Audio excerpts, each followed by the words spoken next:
નમસ્કાર દર્શક મિત્રો, સત્યમેવ જયતે લાઈવ ન્યૂઝમાં આપ સૌનું હાર્દિક સ્વાગત છે।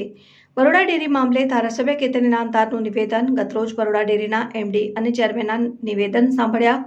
આ નિવેદન સાંભળી ખૂબ દુઃખ થયું। એમડી જાતે કબૂલ કરી છે કે મંત્રીએ કૌભાંડ નથી કર્યું, ગેરરીતિ કરી છે। આ મામલે રજિસ્ટ્રાર અને પોલીસ તપાસ કરી રહી છે। ડેરીના એમડીની તપાસ પર પહેલેથી કોઈ ભરોસો ન હતો। પોલીસ તપાસમાં ખૂબ મોટો ગુનો બહાર આવ્યો છે। મેરાકુવા દૂધ મંડળીના મંત્રી સામે FIR થવાની છે। 5 મૃતકોને બોગસ સફાસત બનાવવામાં આવ્યા છે। એક નાની મંડળીમાં આટલું મોટું કૌભાંડ બહાર આવે છે। સહકારી બેંક અને ડેરી વચ્ચે MOU છે।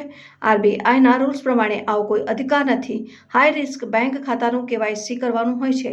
10 વર્ષે સેન્ટ્રલ કોઓપરેટિવ બેંક કેમ KYC કરાવે છે? જિલ્લા રજિસ્ટ્રાર ટૂંક સમયમાં તપાસ પૂર્ણ કરી ફરિયાદ નોંધાવશે।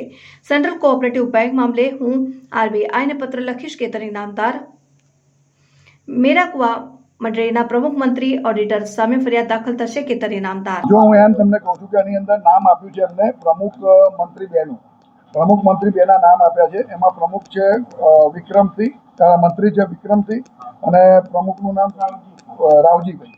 આ બે।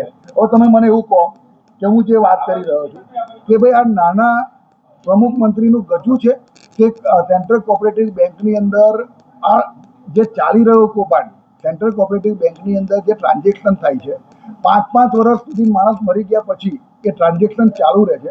આ અધિકાર પત્ર આપવામાં આવે છે। હવે અધિકાર પત્રની અંદર આની સહીને અંગૂઠો લેવામાં આવે। 10 દિવસે પગાર આવે। 10 દિવસે પગારમાં એમની સહી લેવાય કાં તો એનો અંગૂઠો લેવાય। અંગૂઠો મારતો તો અંગૂઠો લેવાય। હવે એ વેરીફાઈડ પણ નથી કરતા અને એ નથી કરતા ને એને પૈસા ચૂકવાઈ જાય છે। તો આની અંદર બેંક પણ સામેલ હોય એવું મને લાગી રહ્યું છે। સરકારે 3 વર્ષથી ઓડિટ કર્યું જ નથી। સરકારના ઓડિટ નથી થયું એવું દરેક મંડળીમાં તપાસ કરતા બહાર આવ્યું છે। અત્યારે મંડળીએ પોતાનું ઓડિટ પોતાની જાતે કરાયું છે, એટલે આ ઓડિટ થયું જ નથી। મારે એટલું જ કહેવું છે કે તમે જેમ જેમ આની અંદર ડીપમાં જશો, મને એવું કહો ચલો અત્યારે ડિજિટલ સિસ્ટમ આખી માનનીય વડાપ્રધાન નરેન્દ્ર મોદી સાહેબ લાવી દીધી છે। આપણે સબસિડી પણ જે સરકારની મળતી હોય તો આપણે ડાયરેક્ટ આપણા એકાઉન્ટની અંદર ઓનલાઈન થઈ જાય છે અને એ નાની મોટી રકમ હોય તો પણ ઓનલાઈન થઈ જાય છે। મને એવું બતાવો કે બરોડા ડેરીએ સેન્ટ્રલ કોઓપરેટિવ બેંક સાથે કેટલા વર્ષથી આ અધિકાર પત્ર આપીને વ્યવહાર ચાલુ રાખવાનું કામ ચાલુ રાખ્યું છે। અને બીજું કે આ એક 10 દિવસનો પગાર એ લગભગ મારા ધ્યાન મુજબ 50 કરોડથી 100 કરોડનો છે, બરોડા જિલ્લો અને છોટાઉદેપુર જિલ્લો। હવે આ પગાર એ નાની વાત નથી। હવે આટલી મોટી રકમ જ્યારે 10 દિવસે આપણે ચૂકવતી હોય તો એના માટે અત્યારે તો ઓનલાઈન સિસ્ટમ થઈ ગઈ છે। ડાયરેક્ટ ખેડૂત સભાસદના એકાઉન્ટની અંદર પેમેન્ટ થાય અને ગમે ત્યાંથી એ પેમેન્ટ ઉપાડી શકે એની જાતે, એવી સિસ્ટમ છે। તો પછી અધિકાર પત્રનો નિયમ કેમ? મારે આ કહેવું છે અને મારો આક્ષેપ નથી, આ ચાલતી પ્રક્રિયા છે। અત્યારે આ પ્રક્રિયા ચાલતી છે, એ જાતે એક્સેપ્ટ કરે છે અને આ કેમ કરવું એ જ મને ખબર નથી। આ કેમ કરવું? આ મૂળ બરોડા ડેરી અને સેન્ટ્રલ કોઓપરેટિવ બેંકનું એગ્રીમેન્ટ એ જ મોટો તપાસનો વિષય છે। બરોડા ડેરી અને સેન્ટ્રલ કોઓપરેટિવ બેંકમાં જે તમામ મંડળીઓના એકાઉન્ટો છે એ એકાઉન્ટોની અંદર મેજોરિટી એકાઉન્ટમાં અધિકાર પત્રનો જ ઉપયોગ કરવામાં આવે છે।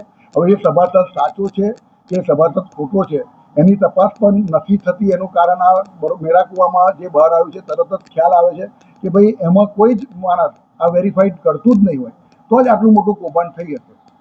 એટલે મારો વિષય માત્ર ને માત્ર ગઈકાલે જે બરોડા ડેરીના એમડી અને બરોડા ડેરીના ચેરમેને મારા પત્રકાર મિત્રો ની સામે જે વાત કરી, જે નિવેદન કર્યું, એ નિવેદન હાસ્યાસ્પદ, બેજવાબદાર અને એ કહેતા હતા કે આ ભ્રષ્ટાચારની વાત ખોટી છે। એ આ ભ્રષ્ટાચારનો પુરાવો છે। આ ભ્રષ્ટાચારનો પુરાવો એ બરોડા ડેરી એમાંથી છટકી ના શકે। એમાં એમડી કે નિયામક મંડળ એ જવાબદાર હોય ને હોય જ કેમ કે પ્રમુખ મંત્રી મંડળીનો ખોટું કરે છે એ ખોટું ના કરે એનું ધ્યાન રાખવાની જવાબદારી કોની? આજે ખોટું થઈ રહ્યું છે તો એ કોના ઇશારે થઈ રહ્યું છે? અને બીજું કે કાલે એમને જાહેરમાં તમારી વચ્ચે વાત કરી 27 દુકાનદાર ત્યાં છે।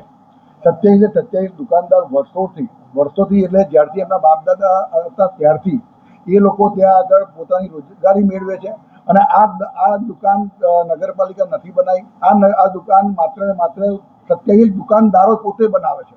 નગરપાલિકા નગરપાલિકાને કોન્ટ્રાક્ટરે લીધા છે. અને તમે કહેતા હોય તો એ 27 દુકાનદારોની જોડે બેસીને ફરી આટલી પત્રકાર પરિષદ કરવા માટે પણ હું તૈયાર છું.